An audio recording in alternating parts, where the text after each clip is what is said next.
Hi, everybody. Hello, everybody, and welcome to MangaPod. We're a weekly podcast in which we all get together after we read all or part of a manga, and then we discuss it with you.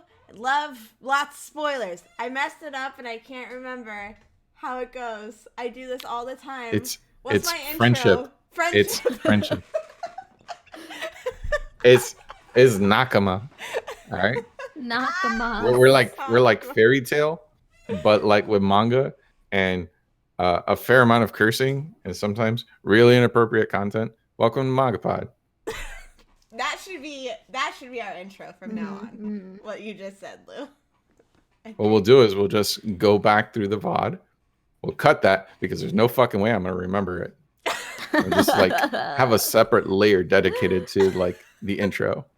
Oh my gosh, we should. Splash screen and then an intro where we just have an over voice of you saying that and then we'll cut in. Yes. Yeah. We're gonna automate away the intro. There we go. So that I never have to remember it again. Here I am. Oh yeah, hi everybody. Welcome. I am Aaron of Happily Aaron. With me is one of my lovely co-hosts and one of a really big announcement we've got here, guys. We have a social media manager now. Wow. And her name is Megan Maleka. Hi guys. We'd like to congratulate you on this great opportunity for you. Oh, thank you. We expect Welcome to the great team. Things. Yeah, I'm really excited. I'm gonna try my best to keep everything up to date. I made us a Twitter for MangaPod officially now. Is literally okay. Let me just say I'm surprised that nobody's taken it. Like, I know. Because I know. Go. Mhm. You finished speaking. Oh, because I was gonna say I'm really surprised no one's taken it because, like, Dugers is such a big streamer, and I know her community is really nice. Our community is very nice, but I'm surprised that no one's tried to ransom it to be like, I'm gonna take this. I need a bajillion dollarinos, thanks. So yeah, it's really bare bones right now, but it's literally at MangaPod. And so I'll be putting all information and stuff there from now on. I'm gonna go follow us. Same. Wow. Follow. I'm your the first bio is really bare bone. I'm your first follower. Oh, I didn't even like follow it on my normal account. Let me fix that real quick. I mean, we gotta do, that thing where people buy just a bunch of bots to inflate their follower account so we look official. Yeah, so we look we have 1 million. If that's what we do in the business world. If MangaPod gets a verification check before I do, I will table flip. We just buy it. Hello everybody. Once again, I'm Aaron, Happily Aaron. Let's have you guys introduce yourselves fully. Give your shout out stuff. My name's Lou, and I don't do things on the internet, but I like talking about manga, so I'm here. How's it going, everybody? Hello, welcome. I'm Moeka. Hello. I like anime and I stream and do voice acting. So she's a hell of a lot more productive than I am. I try to be. Doesn't always work. You do a lot of streaming and stuff lately, which is awesome. Yeah. Last night I was like, oh, I'll stream a little Modern Warfare, and then Dugers like hosted me, and I was just like, oh, I'll keep going just a little bit more, and then next thing I know, it's like literally 7 or 8 a.m. and I'm just like, okay, time to go, guys. Oh no. What is the schedule when you're streaming? Sometimes you just get lost. Like, it just goes quick. Yeah. Gaming's too much fun. We usually are also joined by Duger Dodger Dex Bonus on Twitch and on Twitter. But she is sick. She is not feeling very good. So you all should definitely go tweet at her, send her all sorts of love and well wishes. And we miss her, especially since we are talking Beastars this week. I know. Which is a manga she very thoroughly enjoys. So go send her some love. I know she's bummed to miss it, but most importantly, we just want her to start feeling better because it's never fun to be sick, and we love and miss her. Yes. So we are talking, like I said, Beastars, chapters 84 through 124. There was a little confusion about this. This has been a manga pod that's taken a while to get off the ground running, but it's happening. Video drives tried to stop us tonight, and we were like, no, went through. We're good. This is happening. So we have talked about this manga twice before on MangaPod. What we like to do is give you a short, spoiler-free description of the manga that we read. That will be read by our social media manager, as well as a spoiler-free recommendations, whether we think you should spend time going to read this manga or not. That way, if it sounds like something you're interested in, you can go watch it, or just kidding, go read it. Come back and watch the VODs on my YouTube channel, which all of the VODs are up there now. Everything has been uploaded. I thought they were live for a while, and apparently YouTube had just deleted them after I uploaded them, which was not a polite thing for YouTube to do. Thanks, YouTube. But they are all up there now, including the previous 2 Beastars that we did. So you can go read it, watch those, then come back and watch the VOD of this one. We ask that nobody post any spoilers in the chat until we get to spoiler section. Once we get to spoiler section, please don't post any spoilers for anything past chapter 124. You will be timeout banned, all that not so fun stuff. We're very harsh on spoilers. Don't post fake spoilers. Just don't mess around with the spoilers, unless it's like, you know what? No, don't mess around. I'm not putting an asterisk. Just don't do it. Just don't do it. All right, Micah, if you don't mind reading the description for us. Okay. In a world populated by anthropomorphic animals, herbivores and carnivores coexist with each other. For the adolescents of Cherryton Academy, school life is filled with hope, romance, distrust, and uneasiness. The main character is Lugosi, the wolf, a member of the drama club. Despite his menacing appearance, he has a very gentle heart. Very, very gentle heart. Throughout most of his life, he has always been an object of fear and hatred by other animals, and he's been quite accustomed to that lifestyle. But soon, he finds himself becoming more involved with his fellow classmates, who have their own share of insecurities, and finds his life in school slowly changing. Thank you. All right, spoiler-free recommendations. Would anybody like to go first? Otherwise, I'm down to drop my recommendation. But Lou, you weren't here for the last one, so do you want to go first, or do you want to go? All right, now I'll go first. All right, Yeah, go first. For the first section of reading, I recommended it. I thought it was really good. I hated where we initially left off, but that's okay. I got to continue reading from there this time around. And for the second section of reading, which I was not on that manga pod, I really enjoyed that. So I also would have recommended that. And for this section, the trend continues. This is a real fucking good manga. The art definitely stands out. It's not going to look like anything else that you've read in this medium at all. Like, I can't think of anything that has like almost like obviously not full photorealistic, but as close as you can get in a weekly serial. This is weekly, right? Weekly or monthly? It might be monthly. But still, for something to come out with this many chapters, it's currently I think at like 160 something chapters that have been published. It's not an easy art style. And it's like the mangaka in terms of how they're able to convey movement when they decide to do like all the over the top stuff, and just their vision. I think it comes across really well on the page. So yeah, I highly recommend it. It's a really fun read. All the characters are super interesting, and it's a unique experience that probably isn't for everyone, but I still think people should at least give it a try. Yeah. I I agree that this is one of the most bizarre manga that we have read in a while, but I mean that in a really good way. The whole premise of it is just so out there, and then you get into it and you're just like, I cannot believe that this is working as well as it is. I cannot believe even more that is working as a psychological slice of life thing, that you're just like engaged into the characters, and that the symbolism and everything it's trying to critique about society and all of that is really well done too.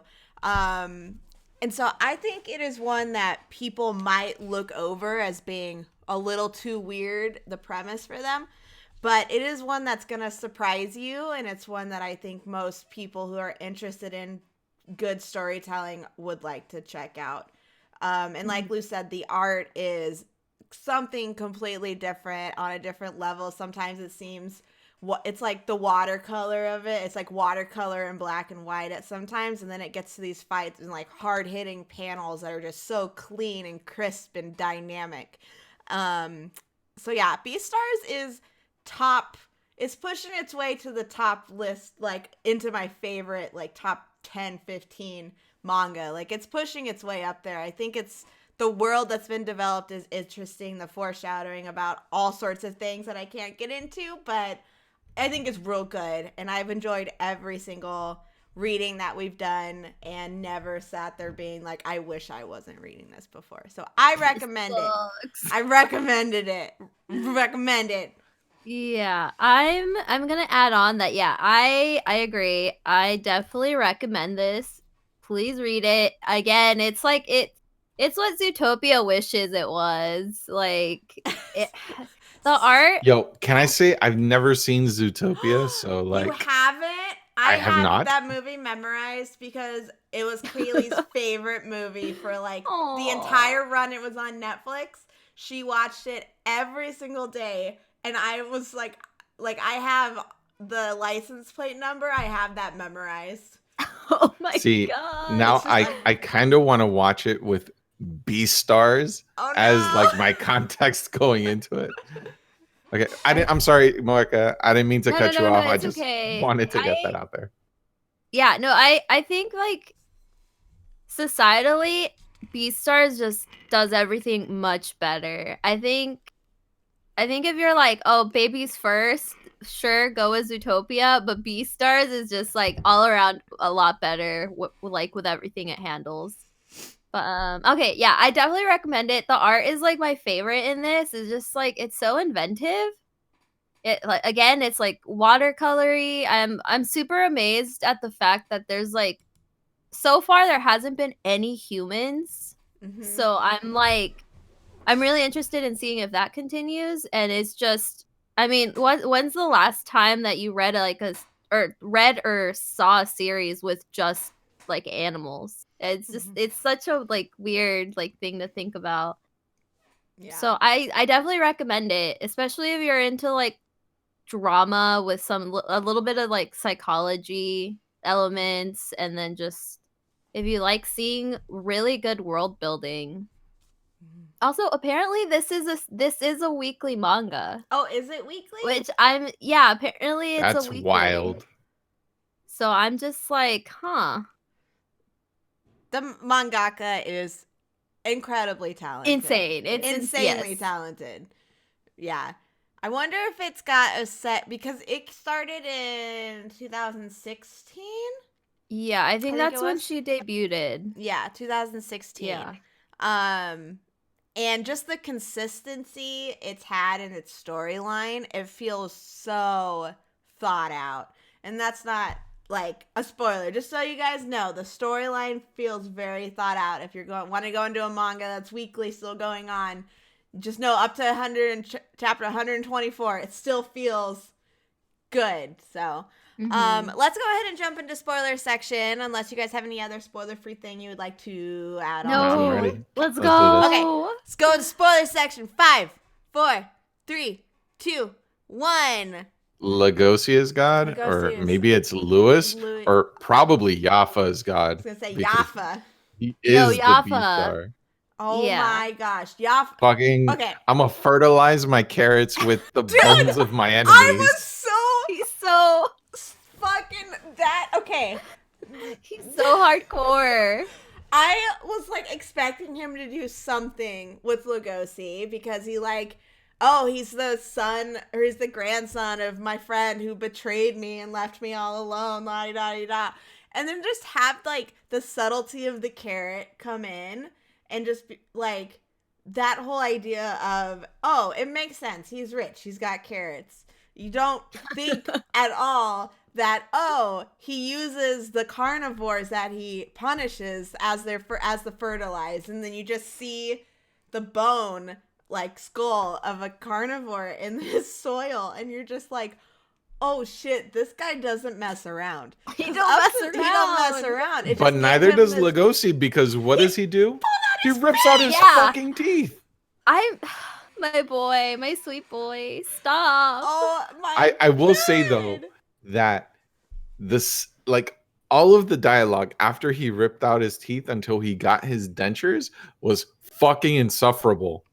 Oh, it was Did so not bad. like it was I was- not good. Which I think was like it was definitely the point. Like I could be Yes. like the panda doctor's like, you need to fucking use these dentures. It's like you Yeah. gotta put them back in. So let's hop back to because we can get into that more for sure. But let's jump to go backwards. The question that we usually start with, which is what were you expecting before going into this reading? Lou, yours is going to be a little bit different because you missed the last one. And then, so if you want to share, I mean, you kind of already touched on it, but if you want to share more thoughts about what you're going into before, and then Moek and I can hop in too. But if you'd like, wouldn't mind going first. Yeah, no, I'll go first. So, where we left off, or where I left off, Lugosi and Haru were about to have sex, Mm-hmm. and so it was before, like, they had like they were in that hotel room, right? So that's where I started off, like, totally blue balled in terms of like what the hell was going to happen in the next chapter. No resolution. So my expectation for this giant chunk of reading, because there was a huge bit of action, there was some foundation of a relationship being laid. So I, being the seasoned manga reader, expected for everything to like kind of fall apart and no real progress to be made in their relationship, which I would say that there has been progress from that point up until now. We got a proposal, Little but bit of progress. they barely interact with each other. So, you know, it's a very awkward and uncomfortable relationship, which they're teenagers. So I kind of like, you know, it kind of makes sense. I get it. Yeah. I also always think it's hilarious that Haru just kind of wants to hook up, and no, Lugosi's just wants to take everything super fucking serious, because like he's already thinking of marriage and having a family with her, and he's like 18. So like he's definitely a big boy. I did not expect to see strippers. That was also unexpected. Oh yeah, That was in the second batch of reading. Forgot about those. I was completely taken aback, but also like, why not? I mean, in this world where you know, they sell the corpses of other people that are walking around for food, it kind of makes sense that there will be some strippers.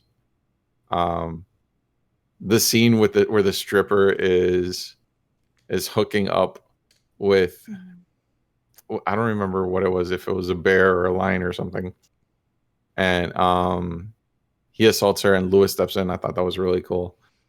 And just like flashing forward to this current section of reading, the reason why I brought all of that up is because in the background, while all these random things are happening, we find out who killed Tem, Mm-hmm. and we get we start this reading in the encounter between Lugosi, or the fight between Lugosi and Tem's killer. Mm-hmm. And going into this section, I didn't necessarily expect a resolution because up until this point, Lugosi hasn't killed anyone, has he? I don't think so. No. He's definitely injured, like severely injured, but he hasn't taken a life yet. And it seems Well, like I too mean- early in a story to like really, like, especially taking down another carnivore that's larger than him, that's a student in his school. I didn't really expect that. I figured there would be some Deus Ex Machina to get him out of that situation. But we got the resolution for that, and I had like, beyond that, I had no real expectations of where he was gonna go from there. Like, I didn't expect him to try and be Batman, because that's basically what he's doing. Yes.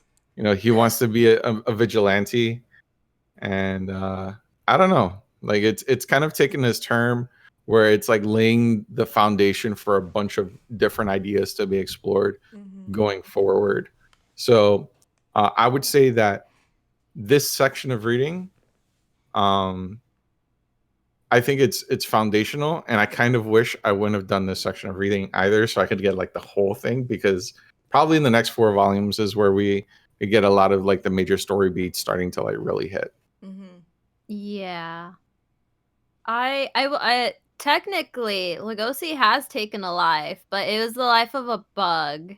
Oh, that's true. Yeah. Yes. But man, that Mothman. Yeah. Big ol' effects. Yeah. Yeah, I was kind of the same as Lou. I was expecting to go more into like, it's gonna be like Scooby-Doo, like chase around the killer for like couple like chapters. And so I thought it would, by the end of our reading mark, I was like, oh, it's gonna be like a big, like, oh, he's gonna fight him for reals after like scoping him out for weeks or whatever. Which, I mean, technically it did happen, but it just happened a lot quicker than I was expecting, which I didn't hate, because we got into even more batshit crazy stuff. Yeah. I wasn't expecting him to eat his friend's foot. No. Like, No. I lost it. Completely threw me off guard. And then that was like kind of what I was talking about earlier about like foreshadowing. Like the fact that Louis hurt his leg very early on, and that's how him and Lugosi really started off their like whole very interesting don't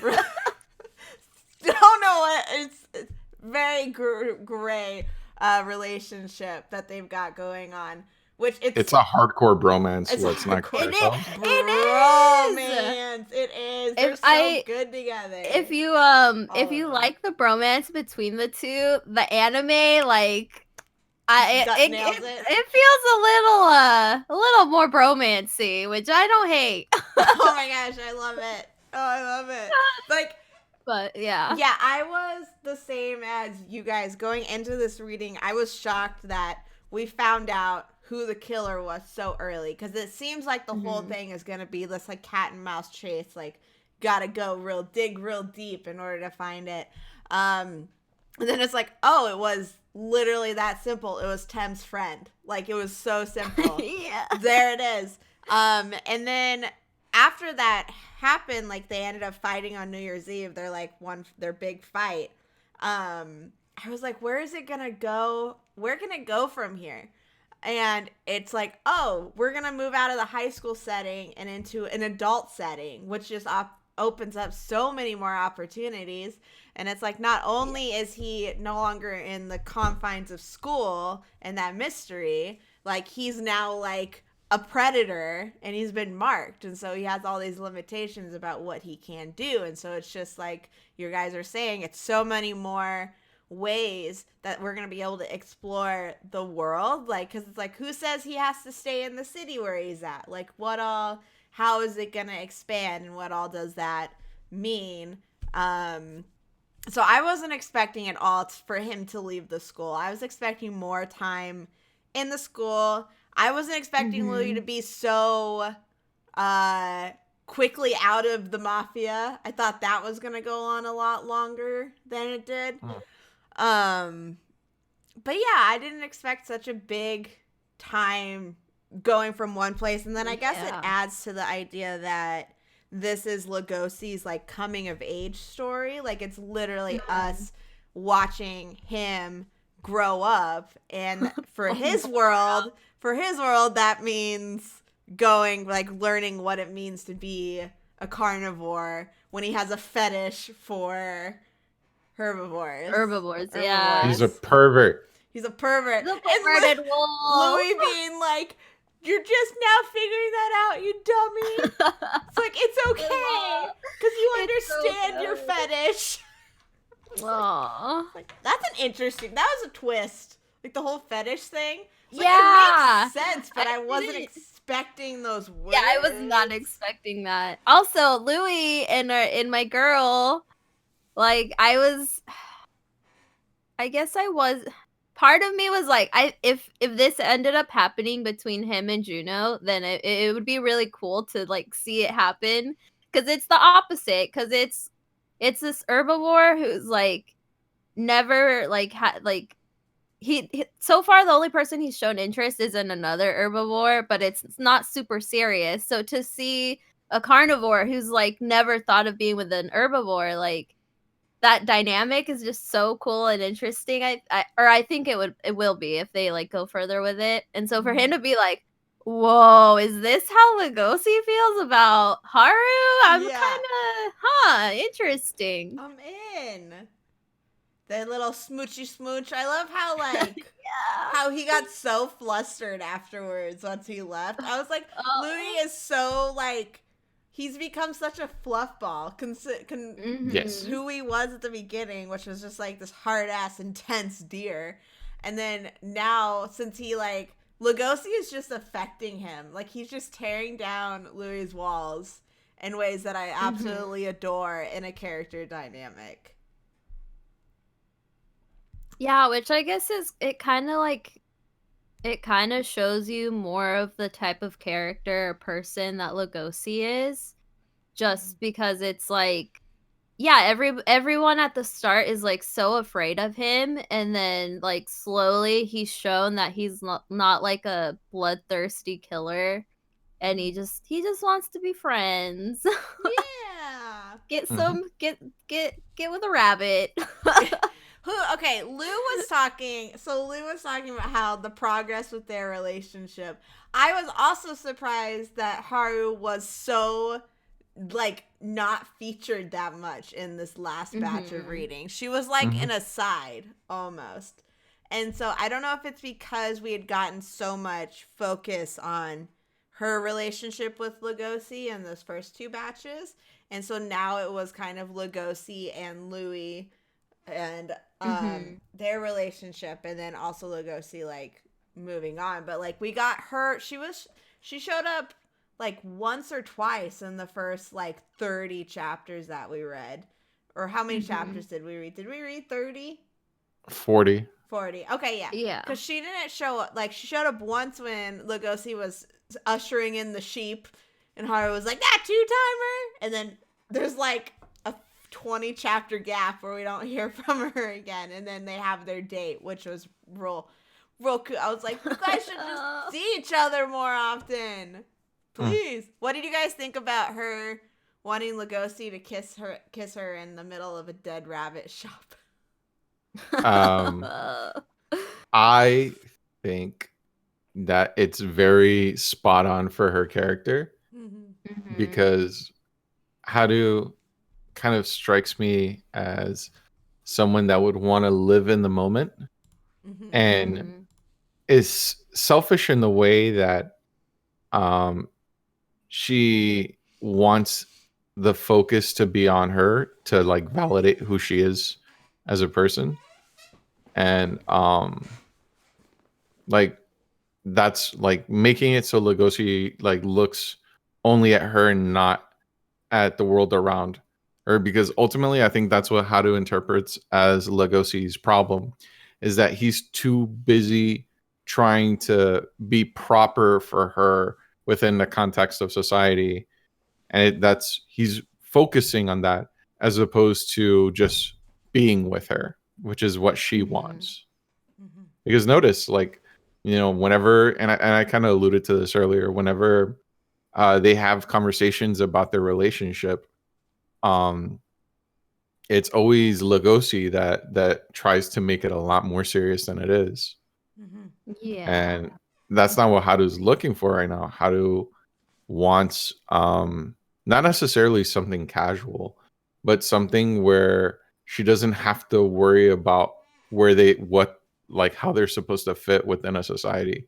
The one exception to that, I would say, is when Lugosi went to go see her at when she was with her family.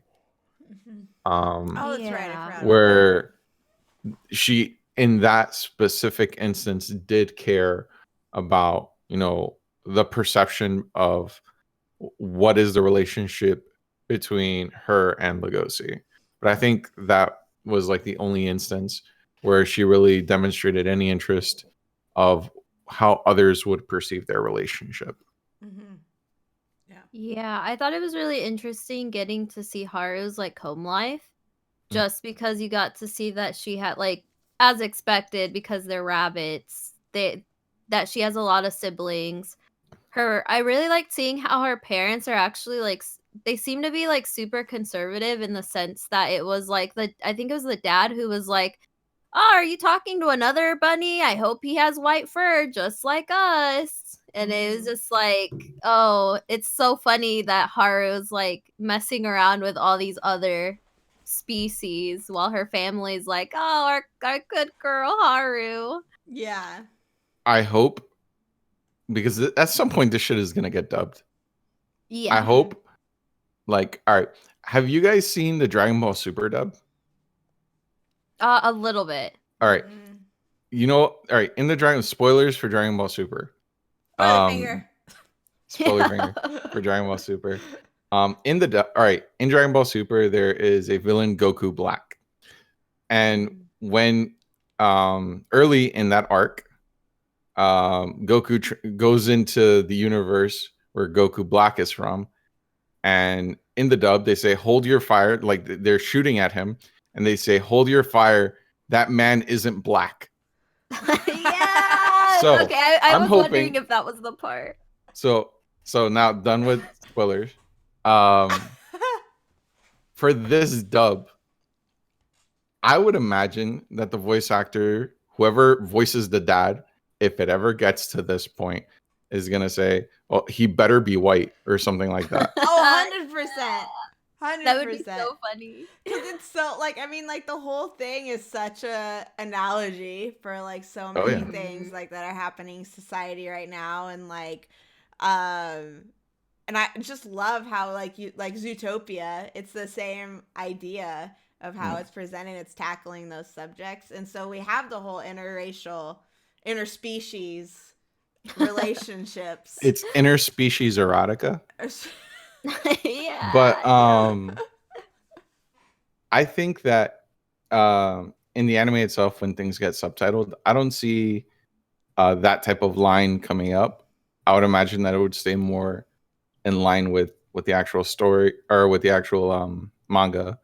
I think that's like a benefit of localization, is that some liberties that can account for different cultures can be taken into account in the production of these things, where it may not be in line with the original creation, but it adds another layer of meaning that can be enjoyed.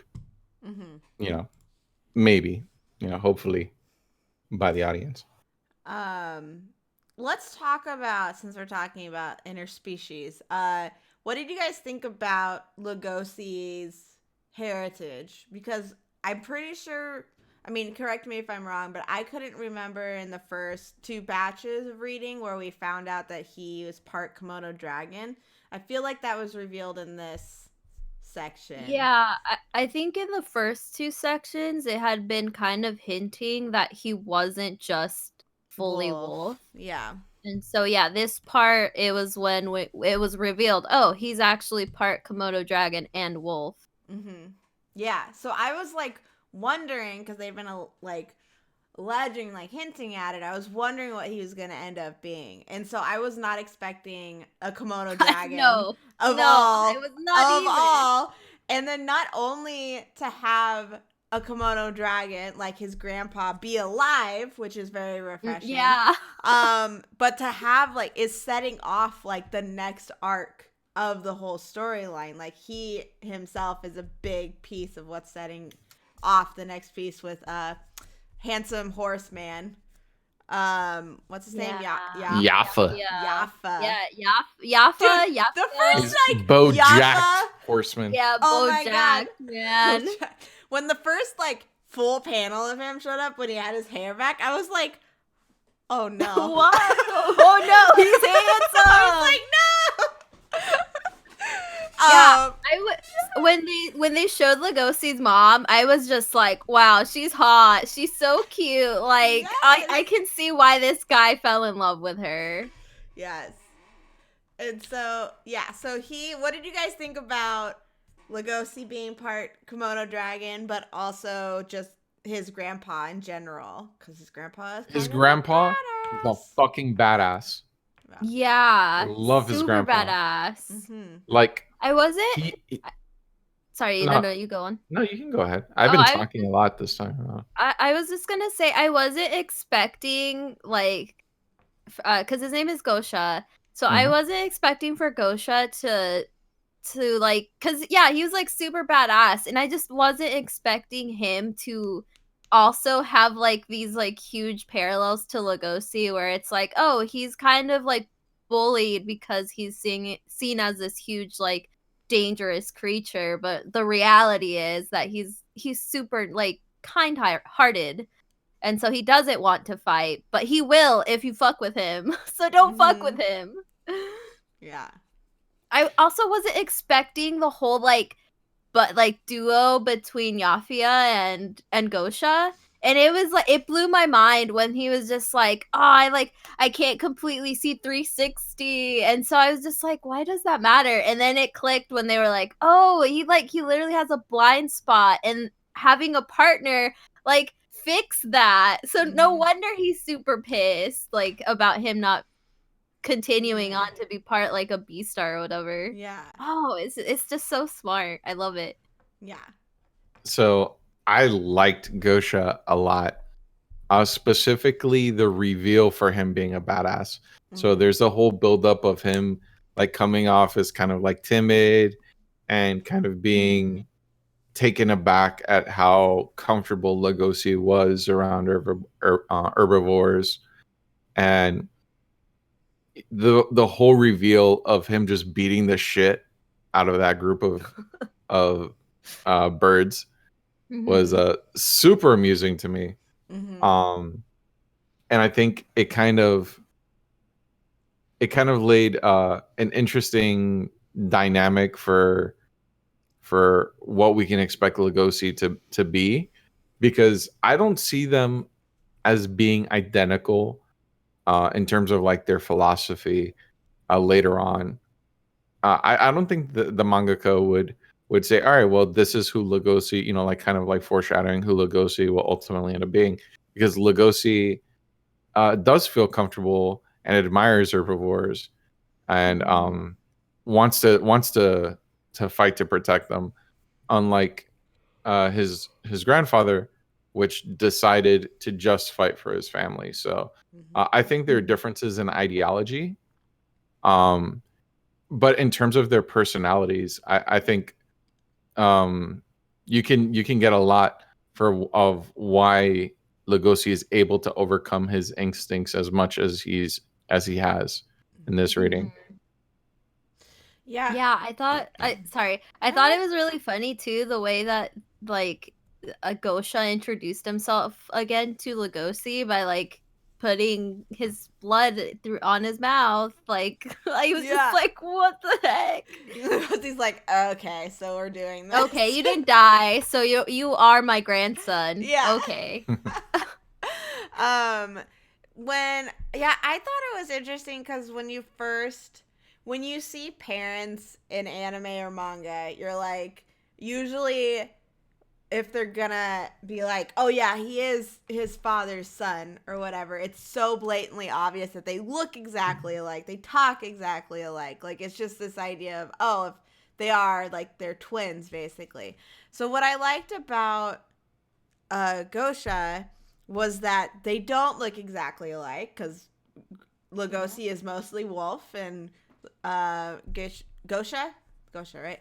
Yeah, Gosha. Is kimono dragon, so they don't look exactly alike. But then they get pointed out that their eyes are the same, and you're like, oh, hey. And then as they're interacting and the story goes on, you start to realize that there is similarities in their personalities and in how they interact with other people and their thoughts on justice. And so I thought that was really fascinating how parallel they were to each other, without it being an overt, like, oh yeah, they're twinsies and everything's exactly the same. So just the reveal that his grandpa's a kimono dragon, which you don't think could be that they're similar at all, and to have that build into you slowly realizing that no, all the groundwork of Lugosi has built up to us finding out that his grandfather is who he is and is the way that he is, and now that's going to kick off the next arc. And so that kind of goes back to like what I was saying earlier about how thought out the storyline is. If you have so many beats that are happening earlier on that don't, like, or like, oh, okay, like they're there, or okay, that makes sense. But then as you go on through the story, suddenly it's just all makes more sense and like is so much clearer based on what we've been getting before.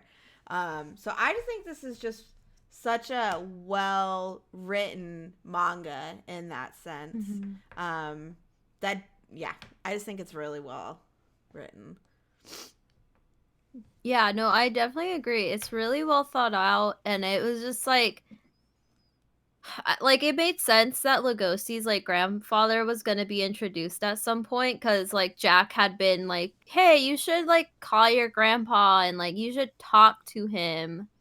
And so it was just like really interesting to see it be like essentially it's because of the grandpa that we're going to go further like into the next step, I guess, just because it's like, oh, it's Lugosi and Yafia are gonna end up being very close together because of the grandpa, and like how Yafia's like, you screwed me over, so now I'm gonna take your grandson and I'm gonna like it kind of feels like he's wanting to morph him into what Gosha is, and I think it's gonna be a really interesting like learning moment for everyone to be like, oh, look, like sure they're related and they have very similar mannerisms and thoughts, but they're completely different people. And so and yeah, something aren't kimono dragons the ones that if they're chasing you, if you take a sharp turn, that'll help you escape because they can't make sharp turns? Isn't that kimono dragons? I don't have cable, Aaron, so I don't watch Animal Planet. I don't know. Okay, because all right, if it is, then what I was gonna say is like that makes it more interesting that he is that 1%, or like the blind spot, that 20 degrees that Yafa can't see, but he is that looks straight ahead. I was like, oh, maybe that was a thought out thing, or maybe I'm stupid and wrong. No. I mean, it sounds possible. I'm not an expert on all animals, sadly, so I don't. Which I think that's another cool thing because, or it's like another like really smart thing that the mangaka does, where it's like if you know these animals, it's little details like that you're like, oh, that is their whole thing. And so it's like another extra layer of you enjoying the story for what it is. Yeah. And if not, then you just learn about it because she like talks about it and is just like, oh yeah, Komodo dragons, they're poisonous. Yeah. And like the way that he got so happy to see Yafa that he just like burst out into poison. I was like, what a bizarre reaction to seeing someone. It's amazing. I typed in, can Komodo dragons turn? And what I received was, the Komodo dragon, it turns out, can do both. They can reproduce sexually or asexually, depending on their environmental conditions. That totally answers your question. There it is. I learned something. I went on an Ask page and I found pictures of a Komodo dragon eating a goat. Oh. Okay. Maybe how to escape a Komodo dragon. Okay, I feel like I've seen. What should you do if you're approached by a Komodo dragon? Well, you should probably move in the opposite direction. You heard it here, MangaPod watchers. I feel like that's something I saw. That if they're, if you're somehow alone and you see a Komodo dragon come towards you, run in a zigzag pattern. Although Komodos are good sprinters, they don't do well at making sharp turns. Oh, okay. There it is. Hey. Okay. So then that means the 20 degrees he's covering, he only has to go forward because that's the degrees that he's. You know, I might be going deeper than the mangaka is. I know. It makes sense to me. I'll take it. I like to think I understand what I'm saying sometimes. Can I also, I know we talked about Louis already, but one of my favorite parts, besides the part where he gets his foot eaten, which is still like, I didn't expect to have that happen. And then the way that they did it, and I'll talk more about this in the art, but the way that paneling happened was so well done. It was so great. But one of my favorite Louis moments was where he visits Lugosi in the hospital and he holds up the two foods and then goes, which of us three would you want to eat? And Lugosi's just like, what do I say? And then Louis like, I worked on that joke the whole way here. Like, laugh at me. Aww. He's trying his best. Trying. Yes. That was one of my favorite Louis moments. God, I'm just really excited. It's really funny because we kind of talked about it earlier, but yeah, at the beginning, he just seems like this super well put together, like essentially adult teen, and so it's like it's so cute, and I love seeing him like kind of revert back to just, I mean, being a teenage boy, where it's like. He just gets so flustered at the like smallest things, and then he just says some of the dumbest things that's just like you don't connect him with like making that joke and being like, yeah, I spent all my time like figuring out, please laugh. I worked hard. What was your guys' opinion on his whole like getting out of the mafia? Like he was in and out of the mafia way faster than it was implied when he first got in. Like there was a big dramatic thing about him staying in. And so with staying in with the Lions, so then to have him suddenly be out because he wants to get to Lugosi felt very fast to me. I mean, it doesn't, in the grand scheme of things, it doesn't bother me all that much because we got the foot eating, which is just even crazier and it's totally worth it. Sorry, Louis. But like his lion keeper, like him dying all of a sudden, it just felt so I was so startled by how fast that whole thing happened. So what were your guys' thoughts on that section and the closing of that storyline? I think it happened a little too fast. I would have liked just one more chapter of Lewis debating the right course of action and maybe confronting what he's allowed or what he's conspired with the Lions to do in terms of like um helping them expand their influence in the back alley. Um like maybe I don't know, like Louis doesn't strike me as the type of character that would feel guilty about what he had to do to survive, Mm-hmm. but some sort of I guess context for his emotional state leading up to it. I think it would have added a lot to that.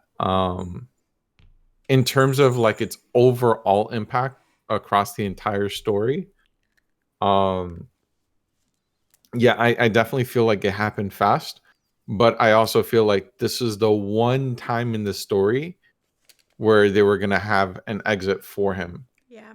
where that it made sense, especially with Lugosi leaving school and then being in the senior year, and the whole idea of Lewis going back to school to be the candidate to be a Beastar representing their school. Mm-hmm. Um, I feel like this was really the only point at which the mangaka could have led into that story.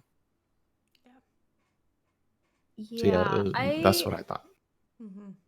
I thought it was like, I think for Louis it was like so Ibuki was kind of like a parental substitute, because even Louis at some point was just like, when he was looking at his father, he was just like, huh, it like reminds me of Ibuki, like in some way. So Ibuki really did see me as like maybe not his child, but I mean it was like super blatant that he was like very considerate of Louis, especially like recognizing like, oh, him eating all this meat and drinking and smoking is actually really bad for him.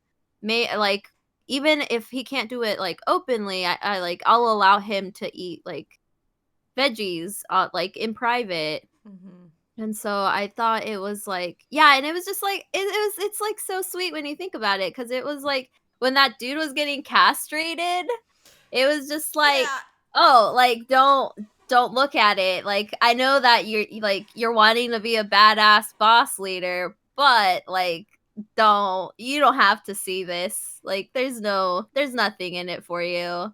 Mm-hmm. I thought it was really, I think it I think I kind of agree with what you guys have been saying, that it happened really quickly, but I also thought it was like a good way of being like, hey, not everyone is like Lugosi or the other like carnivores who can like keep their instincts in check, because it was like Ibuki had basically like taken a lot of precautions, because it was kind of hinted at, I felt, that he wanted to eat Louis, because it was just like, I'm a lion and I'm always eating meat. Here's this like live creature in front of me that I'm like, if possible, I would just eat him. Mm-hmm. And so I thought it was like really interesting. It was kind of like bittersweet. It was like he can't control those urges, so Yeah. just take me out, boys. Yeah. One It, bullet. aw. Yeah. Yeah. Um. Hmm. Trying to think. Uh. How do you feel about the fact that Lewis didn't shoot or wasn't the one to shoot him? Like, do you think the story would have been more impactful if Lewis would have dealt the killing blow? Mm, I. I don't know how it would have really changed much for me. I think if that's gonna happen with Louis, I don't know. I don't know how I feel about it. If it would change it or not, I'm not sure. Because the way I see it is, Louis, throughout this entire stint with the Lions, um, he's been witness to violence. He Mhm. has enabled violence, but he hasn't himself engaged in violence. Mm. At least not that we've seen. So Yeah. Yeah, I that's true. think to like really add a punch to it, I would have preferred for Louis to have been the one to pull that trigger. but I also understand in the context of the story why he wasn't, because it makes sense that the Lions would let him go since he wasn't the one that executed him.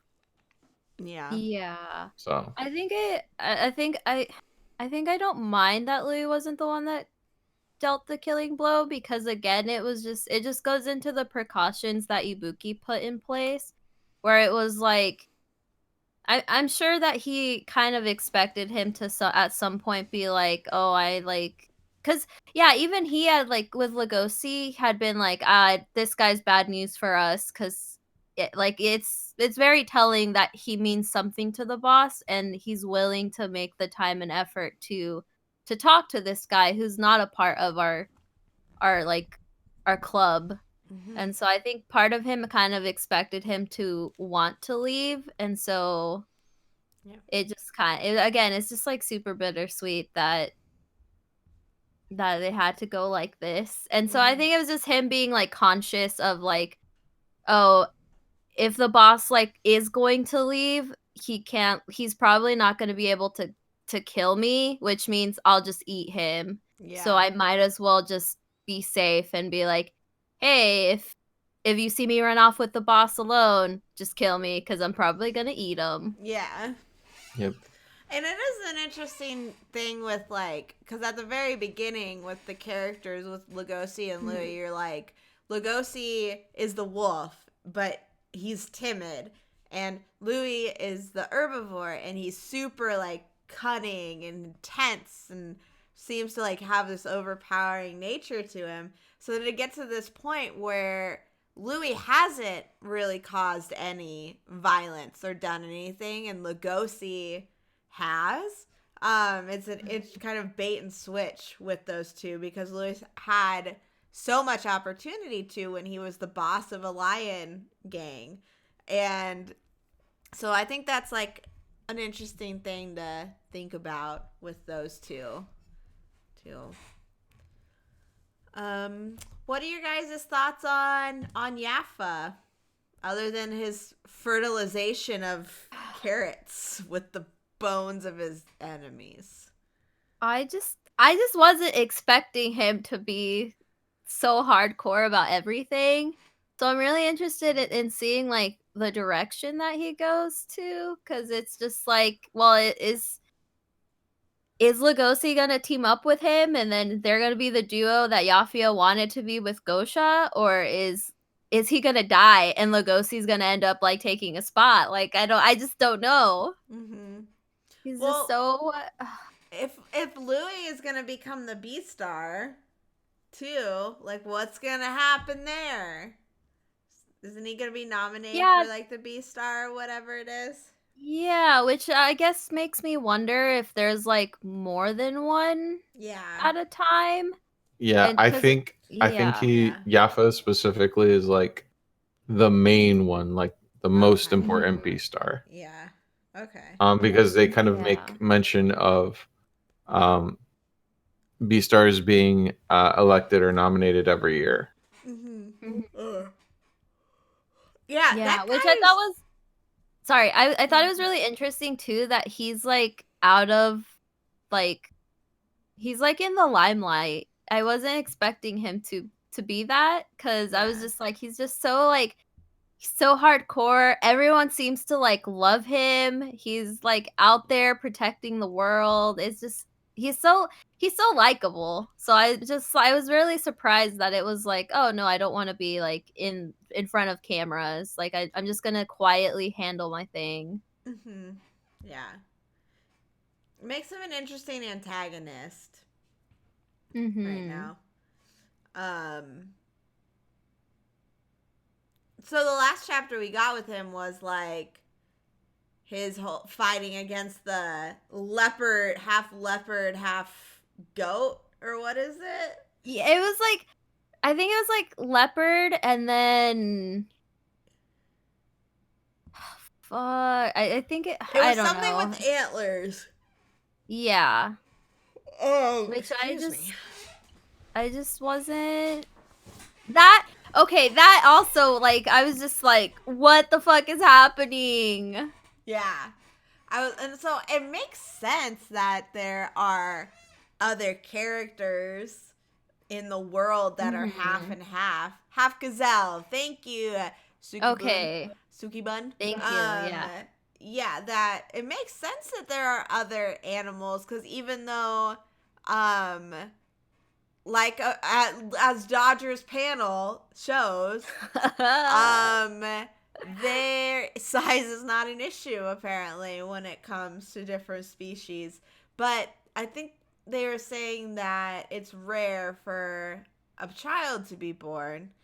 But it makes sense that there would be other people or animals that are half and half or a fourth and this and this. And so I'm wondering if that is opening it up to a whole another side of society that we get to explore in another arc. But Yaffa's just all over the place. He's inspecting cow factories. He's right. That was Yaffa, right? Yeah, it was. Yes. Yeah, it was like a cow milking factory. Milking. Elephant tusks. Half gazelle, half leopard man, shooting, killing people. He's just everywhere. Eating carrots. Yeah. I thought it was really interesting with Melon that it was like it just opens up the realm of possibilities to so much because he was just like, oh, I don't have any interest in eating herbivores. It's just my predatory instinct. I just want to kill and hurt. I don't care about eating. So it's just like, oh, where is this going? I guess that's what I like about this series is that you just don't know where it's gonna go. There's just so much possible. Yeah. So guys, can I tell you that I was looking into this manga and there is either a spin-off or an alternate setting called Beast Complex. I think which is I 7 think chapters. Yeah, I think that's the author's debut. And then it was like well received that then they were like, "Hey, can you make this into an actual series?" And that's how Beastars has come about. So I wonder if what happens in there is canon because I would like because I like the world building that we've gotten where the mangaka takes a step back and doesn't focus on like the main story, which does happen from time to time. And I'm wondering if what's in Beast Complex would add to that and add more to this story. Yeah, which is why I've kind of held back on reading it because I wanted to get further into these parts to see like, oh, where is this going? So I'd be really interested in checking that out and seeing again like what is different or similar. Yeah. Let's talk about the art. Do you guys have any thoughts you would like to share on the art? I feel like it's gotten a lot cleaner. But it's still not, it still has its moments where it's like everything isn't well defined and like inked, which I don't mind and I do like. And so for certain scenes, the scenes hit so much harder because like slight changes the author uses.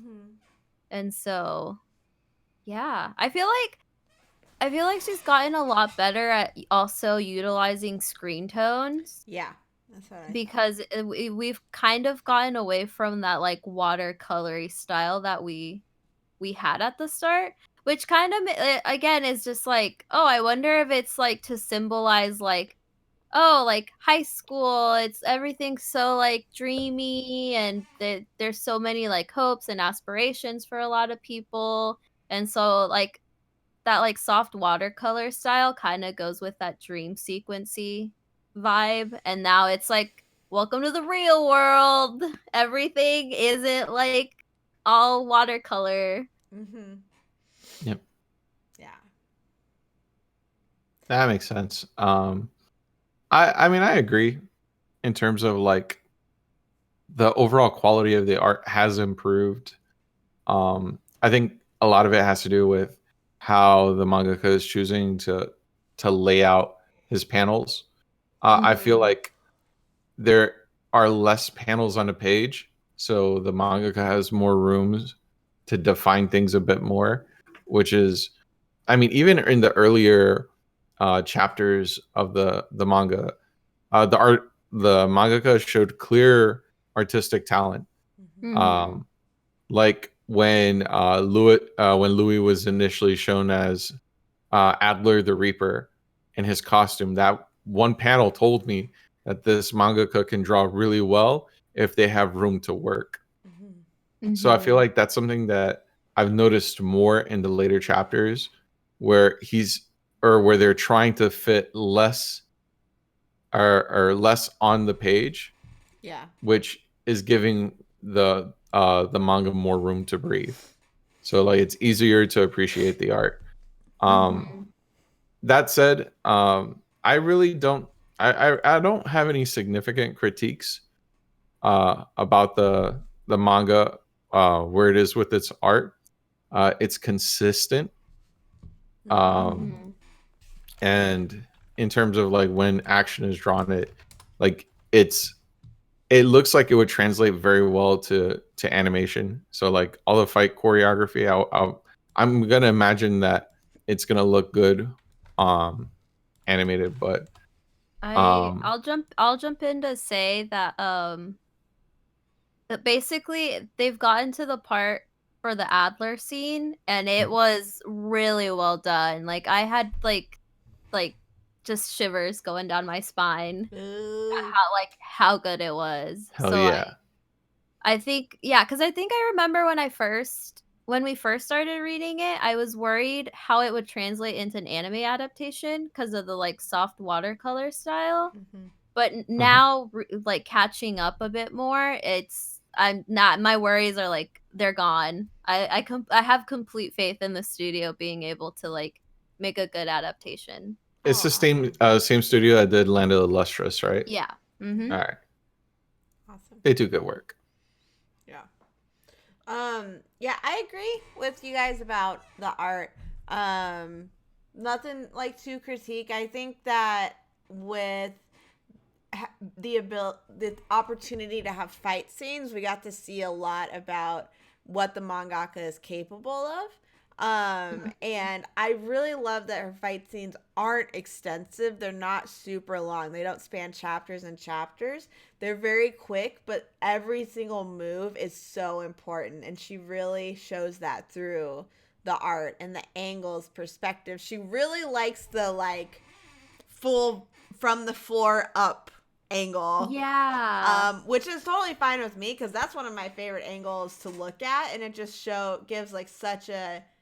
She's really good at giving the idea of depth and height. Like she's really good at Mhm. showing the differences in the characters' heights and like what that means and how it can be imposing or easing. And so, I think the mangaka's got a really good sense of body. Like she understands where bodies are and how they influence like body language and stuff. So I think that's something I really notice inside this art. And I like Mhm. Lou said, when there's more section, more space to work, that's when the art really shines through.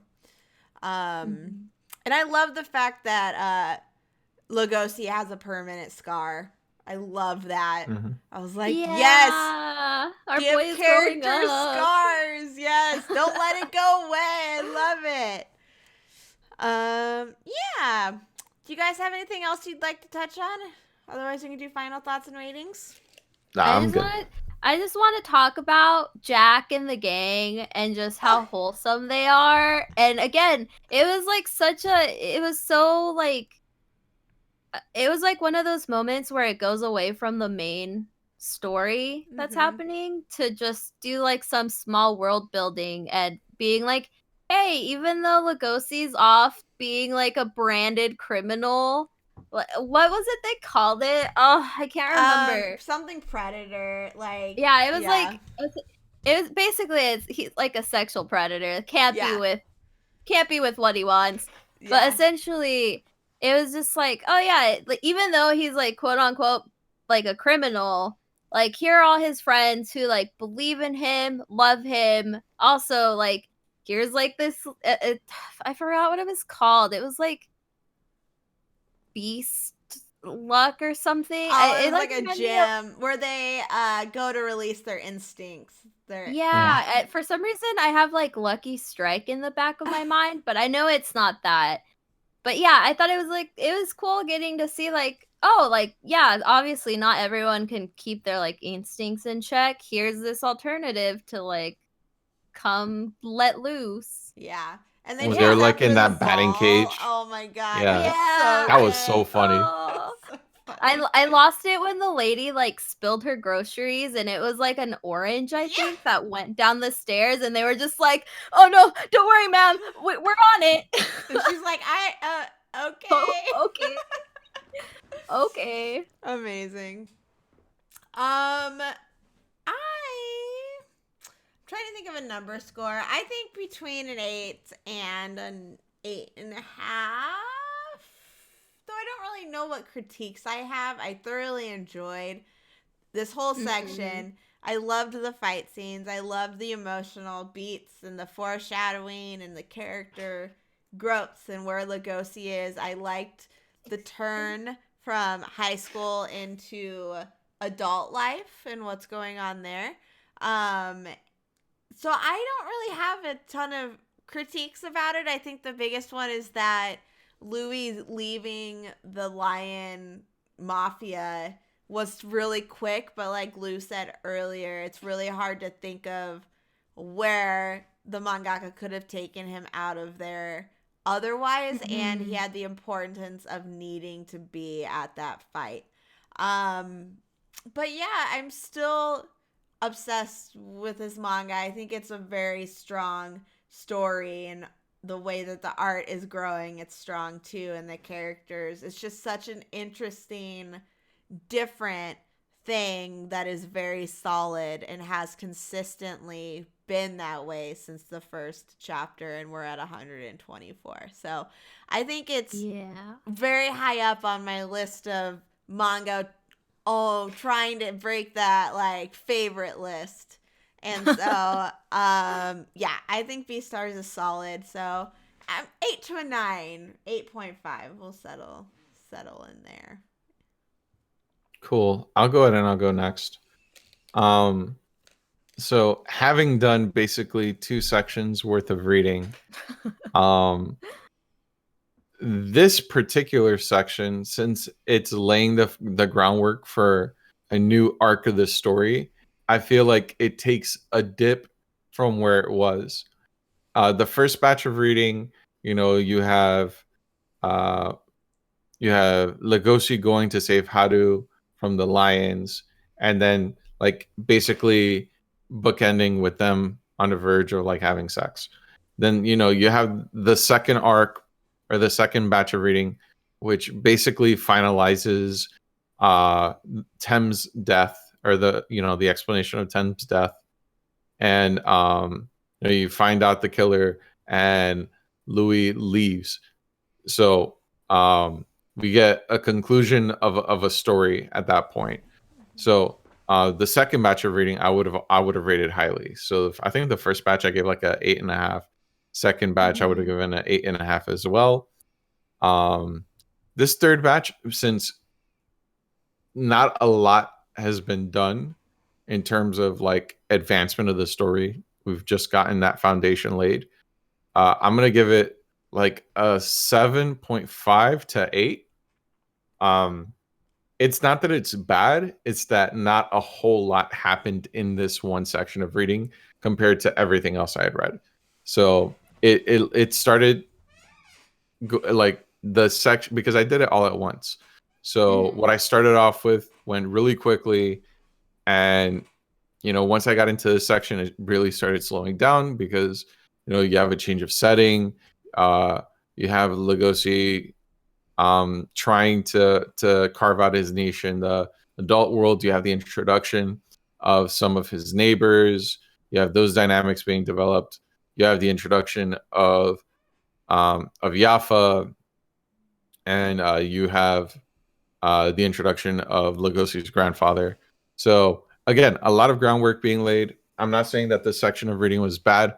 Rather, I want to read more, and I do intend to read more. Like, I have no objection to this being scheduled again. It's a good manga. It's a really good. Highly recommend it. Okay.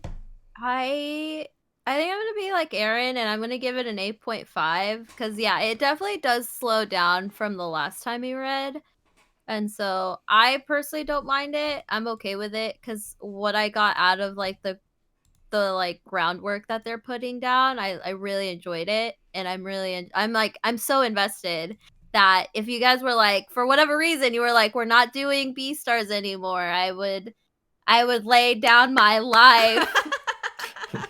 We ain't allowing that one, boys. Love it. Awesome. So, do you guys have anything else you'd like to add? No? No, I think we got it. Nailed it.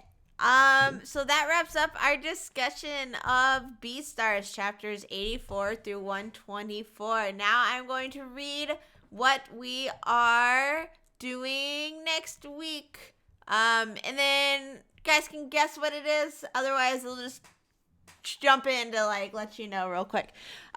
So Blank is a girl in the 6th grade, still not old enough to know the meaning of the word zeal, but one day she meets Blank, a transfer student from rural Fuku Prefecture. Though docile and quiet, he has an unexpected skill, his ability to play competitive Blank, a traditional Japanese card game.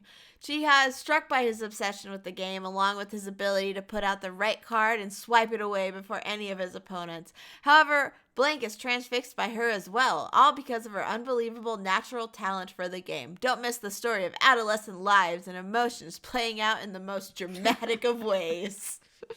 Hoi, hoi, hoi. See, if I didn't have the manga pulled up here, I would have no clue. Because yeah, I don't it's think so I generic. middle school setting about a game. It could be anything. It could be any. Yeah. Literally. It's the most like plug and play type of framework for a story. Seriously.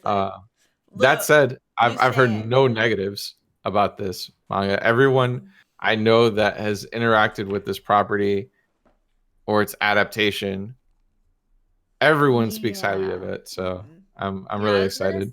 Yeah, I was gonna say this does have an anime adaptation, and that was what I first was introduced to this series, and I really enjoyed it a lot, and I'm excited for the next season. Yeah. So I'm really interested to finally like read this manga. Me too. Lou, you want to say the name? Chihaya Furu. Chihaya Furu. That is what we are reading next week. Volumes 1 through 4, chapters 1 through 23. Let's go around and shout out our stuff super fast. I'm Aaron of Happily Aaron. I have a YouTube channel, Happily Aaron. All Mangapods are hosted there. Hello. And I haven't been super active on it otherwise because I'm currently writing a book. I am in the 3rd rewrite, hoping to have that done very, very soon. So I'll have an update for you guys. If you want to follow me on any other social media, my handle is Happily Aaron all across the everything. My book information, the website is whenthelastdragondied.com. If you'd like to check out Dodger, who is currently sick this week, she is Dex Bonus all across everything, twitch.tv/Dex Bonus. She streams a bunch of games and is all around a very lovely person. And her Twitter handle is also Dex Bonus. So go and give her some love. Yeah. My name's Lou. And I don't do things on the internet apart from MangaPod at this point. That's fine. I love MangaPod. We love you. That said, for things I'm gonna plug, go check out Erin's website for her book. Aw. Go check out Dodger's Twitch channel and go check out all the stuff Micah's gonna plug. I have a great team around me. I am very lucky because I would not do this otherwise. Aw. We love happy you, to have Lou. you. You're Our best. biggest supporter. Big part of this team. Heart of this team. Yeah. I'll go ahead and put all our. Well, I tried linking it all to me, and then I guess Twitch doesn't like that, so never mind. Do not delete this. Do not. Hold on. Never mind. It decided it wasn't gonna do it, so I'm just gonna end. I'm gonna go to that web address. Hold on, I'm gonna click on it. Page not found. Heartbroken. So, Heartbroken. okay. There we go. Everything's individually linked to our Twitters. Hello, I'm Moika, the new social media person for MangaPod. You can just find me at MegaMoika, just about everything.